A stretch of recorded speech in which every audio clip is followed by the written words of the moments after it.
అదే RTV app వార్తల్ని క్షణాల్లో చదివే అవకాశం ఉంటుంది. ఒక న్యూస్ పేపర్, ఒక టెలివిజన్ ఛానల్ మీ చేతుల్లో ఎప్పుడూ ఉంటాయి.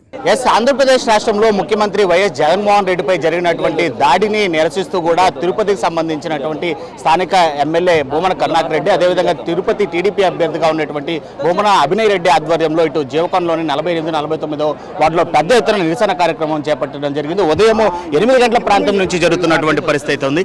సార్, ఎలా చూడాలి ఇవాళ సీఎం జగన్మోహన్ రెడ్డిపై జరిగినటువంటి అలదరణ విజయవాడలో జరిగినటువంటి, అంటే దాదాపు కన్ను కూడా డ్యామేజ్ అయ్యేటువంటి పరిస్థితిలో ఆ దాడి?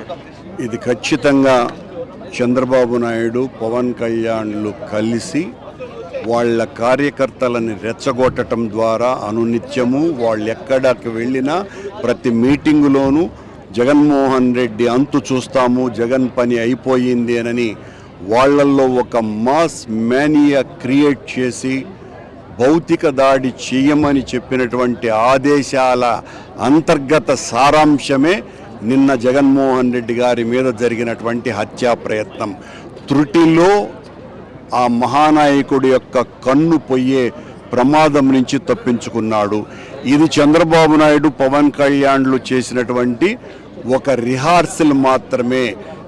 జగన్మోహన్ రెడ్డి గారిని భౌతికంగా అంతం చేయటానికి, ఎన్నికల్లో ఓడించలేము కనుక ఆయన్ను హత్య చేసి ఆ తర్వాత రాజకీయాల ఎన్నికల్లోకి వెళ్తే గెలవగలము అన్నటువంటి ఒక కపటత్వము, కుట్ర ఇందులో దాగి ఉన్నది. దీన్ని తీవ్రంగా ఖండించాలి. కోట్లాది మంది ప్రజల ఆరాధ్యనీయమైనటువంటి నాయకుడి మీద, జగన్మోహన్ రెడ్డి గారి మీద చంద్రబాబు నాయుడు, పవన్ కళ్యాణ్ల యొక్క ఒక చిన్న కూటమి ఈ రోజున ఆయన్ను నిర్మూలించాలనేటువంటి ప్రయత్నం చేస్తున్నది. జగన్మోహన్ రెడ్డి గారి మీద దాడి జరిగిందంటేనే వేలాది మంది రోడ్ల మీదకి వచ్చేశారు అంటేనే కేవలం ఇప్పుడు సమయం 8:30 కూడా కాలేదు, దాదాపు 7-8 వేల మందికి పైగా తిరుపతిలో ఆయన ద్వారా ఆనందపడినటువంటి, సంక్షేమాలు అందుకున్నటువంటి ప్రజలందరూ రోడ్ల మీదకి వచ్చినారంటేనే ప్రజల్లో దీని పట్ల, జగన్మోహన్ రెడ్డి గారి పట్ల ఎంత ప్రేమ ఉన్నది, ఈ దాడిని ఖండించాలా అన్న అవసరం ఎంత ఉన్నది అన్నది దీన్ని బట్టి తెలుస్తుంది. గతంలో కోడికత్తి పైన జరిగినటువంటి, అంటే అభినయ్ రెడ్డి గారు కూడా ఉన్నారు.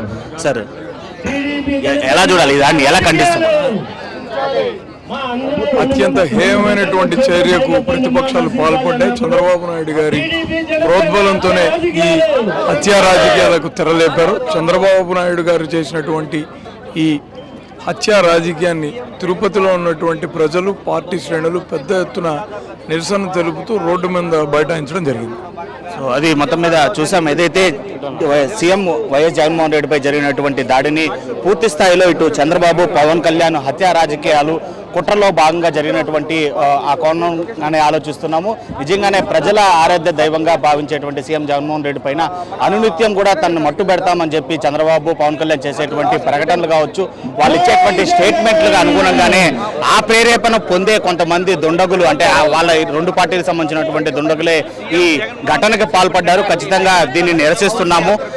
మరోసారి ఇది రిపీట్ అయితే మాత్రం ఖచ్చితంగా రాష్ట్రంలో చంద్రబాబుని, పవన్ కళ్యాణ్ని మన్నుకునే పరిస్థితి అయితే మాత్రం ఉండబోదు అని చెప్పి కూడా చాలా స్పష్టంగా చెప్తున్నటువంటి పరిస్థితి అయితే ఉంది. తిరుపతి సంబంధించినటువంటి సిట్టింగ్ ఎమ్మెల్యే భూమన కరుణాకర్ రెడ్డి, అదేవిధంగా అభ్యర్థి అయినటువంటి భూమన అభినయ్ రెడ్డి. ప్రజెంట్ షెలైతే Lokesh reporting for RTV Tirupati. మరిన్ని వీడియోస్ కోసం ఛానల్ ని సబ్స్క్రైబ్ చేయండి, లేటెస్ట్ అప్డేట్స్ కోసం వాట్సాప్ ఛానల్ ని ఫాలో చేయండి, అండ్ లింక్ డిస్క్రిప్షన్ లో ఉంది.